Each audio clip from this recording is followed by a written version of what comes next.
Budget निकलता है इन्हीं टर्म में हमेशा घूमते रहता है, इसके सिवा कुछ नहीं होता है। मतलब बेसिक टर्म होता है, फैक्ट होते हैं। बजट का मतलब होता है वित्त विवरण, तो फाइनेंशियल स्टेटमेंट कहते हैं। एक सरकारी बजट होता है, जैसे बजट को आमतौर पे समझे तो लेखा जोखा या खर्चा पानी कह सकते हैं। सरकारी बजट का होता है सरकार के प्रस्ताव या अनुमानित राजस्व और व्यय करने वाला दस्तावेज जो किसी निश्चित अवधि के लिए होता है। भारत में यह 1 वर्ष के लिए निकाला जाता है। सबसे पहले जो बजट निकाला गया था स्वतंत्रता के पूर्व, वो 7 महीने का बजट था। तत्कालीन वित्त मंत्री जेम्स विलियमसन ने निकाला था। और जो स्वतंत्रता के बाद का बजट है वो 1949-50 307 करोड़ जॉन मेथारी ने इसे निकाला था। 307 crores, huh? जी 307। When it is 1949. Government budget होता है किसी भी देश की सरकार द्वारा वित्तीय वर्ष के लिए तैयार राजस्व और व्यय का अनुमानित विवरण होता है। यह सरकार की वित्तीय नीति और देश की आर्थिक विकास को दिशा निर्धारित करता है।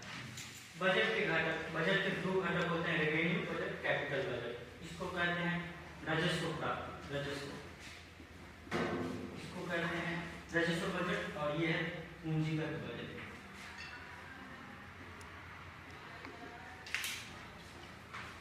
रेवेन्यू बजट में रेवेन्यू रिसीप्ट, रेवेन्यू एक्सपेंडिचर, हमें कहाँ से कुछ प्राप्त हो रहा है और उस कहाँ जा रहा है को शामिल करते हैं।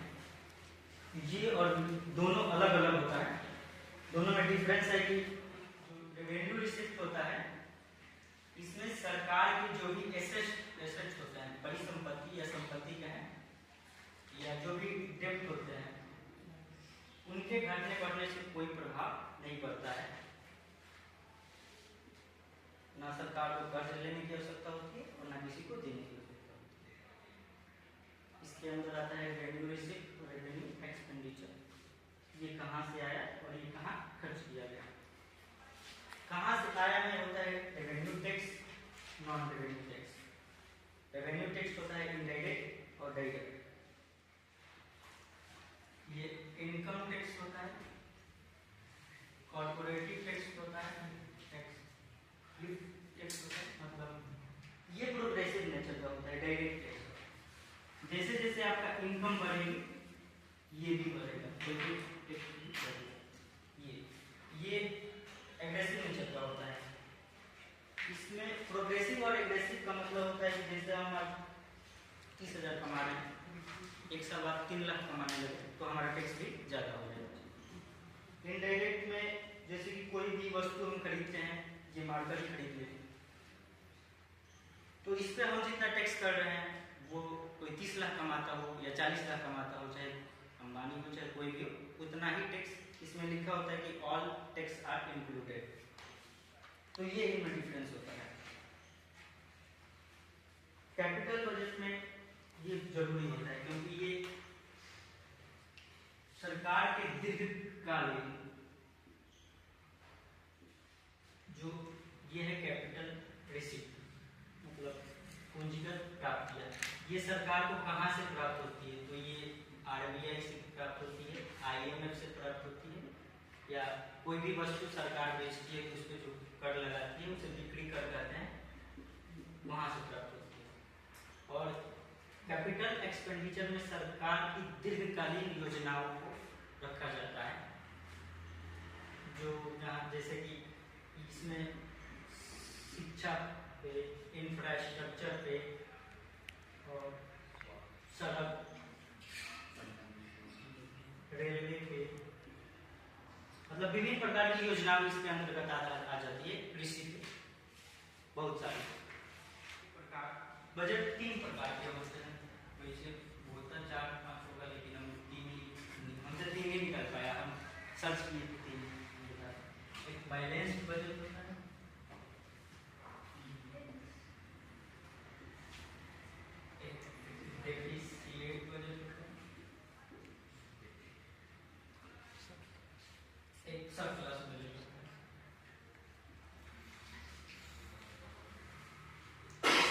टर्म से ही समझ में आता है कि बैलेंस बजट जो टोटल हम लोगों का रेवेन्यू एक्सपेंडिचर होगा वो रिसिप्ट्स के बराबर होगा, और रिसिप्ट में डेफिसिट बजट जो होता है एक्सपेंडिचर ज़्यादा हो जाएगा और रेवेन्यू कम, और इसमें रेवेन्यू ज़्यादा और एक्सपेंडिचर कम।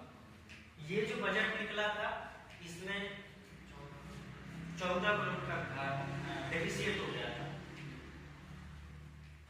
इसका स्लोगन है सबका विकास, जो कि भूल नहीं रहा क्या स्लोगन है? सबका विकास। बहुत बढ़िया। जो अभी सरकार वर्तमान में कार्यरत है इसका टोटल ये बजट में विकास होता ही है। 25-26 सबका विकास होता ही नहीं है। ये निर्मला सीतारमण ऐसा बोल रही है।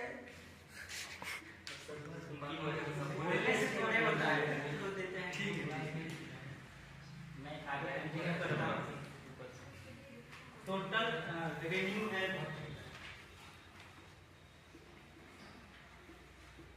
34 लाख करोड़ के लगभग, और टोटल एक्सपेंडिचर है सबने पढ़ा होगा 50 करोड़।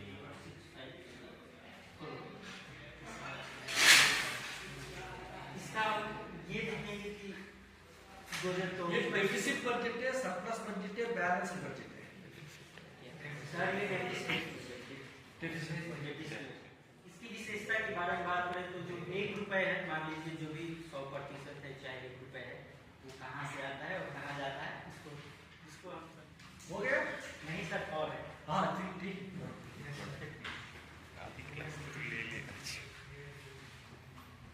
जो रुपया है ये कहाँ से आता है?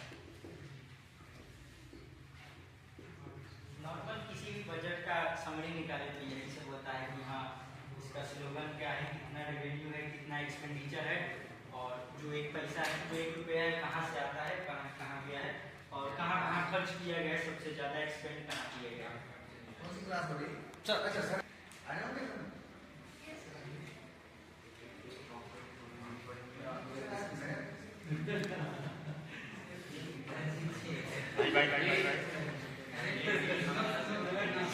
स्टार्ट करते हैं कम से कम। कैसा लग रहा है? बढ़िया होना चाहिए। होना चाहिए। है ही ना? ये एक्सपीरियंस ले रहा है। हाँ ठीक है, ले बोलो।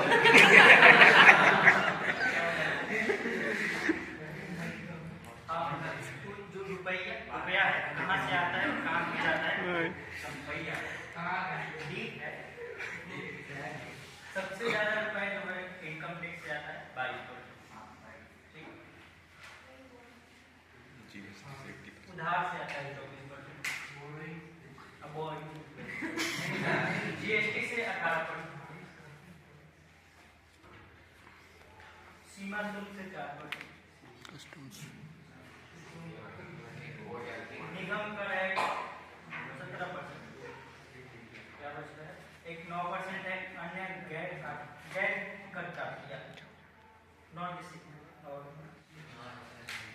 कहाँ जाता है? 22% राज्य को जाता है, ठीक है। ये सब आप समझते हैं। आगे हम बात करते हैं कि अबकी बार जो 2025-26 का जो बजट है सबसे ज्यादा रक्षा पे खर्च किया गया है, लगभग 4 लाख करोड़, 4 लाख करोड़। उसके बाद ग्रामीण विकास, गृह मंत्रालय, कृषि संबंध कार्यालय, शिक्षा, स्वास्थ्य, शिक्षा 5 नंबर पे, शिक्षा को 5 नंबर पे रखा गया है। शहरी विकास, आईटी सेक्टर है, ऊर्जा है, वाणिज्य उद्योग है, समाज कल्याण है, वैज्ञानिक विकास। पिछले 2 वर्षों से देखा जा रहा है कि जो भी बजट आ रहा है उसमें बिहार का कर्जा हो रहा है। ये अच्छी बात है।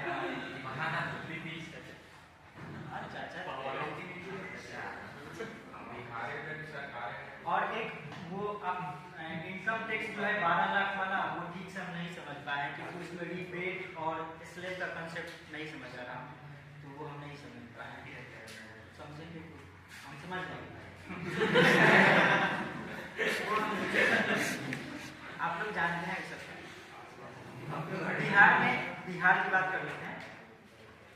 पिछले वर्ष 50,000 करोड़ दिया गया था, आपकी बात भी दिया जाएगा।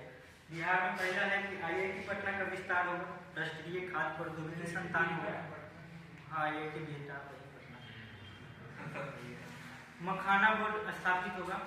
ग्रीनफील्ड हवाई अड्डे, नए नए हवाई अड्डे बनाने की बात की गई है।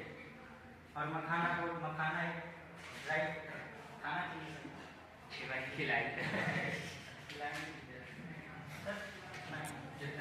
Very good.